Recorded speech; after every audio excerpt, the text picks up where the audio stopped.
কি খবৰ হে ৰাইজ? আজি 12টাৰ পৰা 2টালৈ ক্লাছ আছে, মাত্ৰ 2টা ক্লাছ। আৰু বৰষুণ যাক ক'ৰ পৰা আহিল, পূৰা একদম বান্দৰ জিকা দিলোঁ। তাৰে পিছতে মই আপোনালোকৰ বাবে এটা 100 ডেইজৰ ভ্লগ বনোৱা চেলেঞ্জ এটা ল'ম বুলি ভাবিছোঁ। মানে 100 ডেইজত য'ত যাওঁ মই সকলো দেখাবলৈ চেষ্টা কৰিম। আৰু মোৰ ক্লাছ আছিল 58 ৰুমত মেথছৰ ক্লাছ, আৰু মেথছৰ ক্লাছ কৰি মই AC ক্লাছ কৰিবলৈ আহিলোঁ।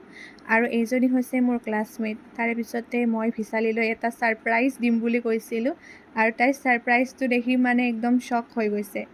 আৰু যোনজন আমাৰ AC টিচাৰ আছিল, কোনোবা ষ্টুডেণ্টৰ নাম লোৱা নাছিল, তো ষ্টুডেণ্টবোৰে নাম দিবলৈ এনেকৈ জমা হৈছিল। তাৰে পিছতে মই গৈছিলোঁ কম্পিউটাৰ ক্লাছলৈ, আৰু কম্পিউটাৰ ক্লাছ কৰি এখন কিতাপৰ দোকানলৈ গ'লোঁ ষ্টিক ফাইল ল'ব।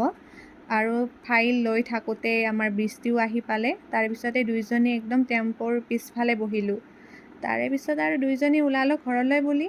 একেখন চাইকেলতে, মানে তাই চাইকেলখনো নিয়া নাছিল, আৰু আধা বাটতে আমাৰ লাগিল পানীৰ পিয়াহ। আৰু ঘৰ পাই খালোঁ মই ভাত। আজিলৈ ইমানেই আছিল, বাই। যদি চাই ভাল পালে লাইক কমেণ্ট শ্বেয়াৰ কৰিব।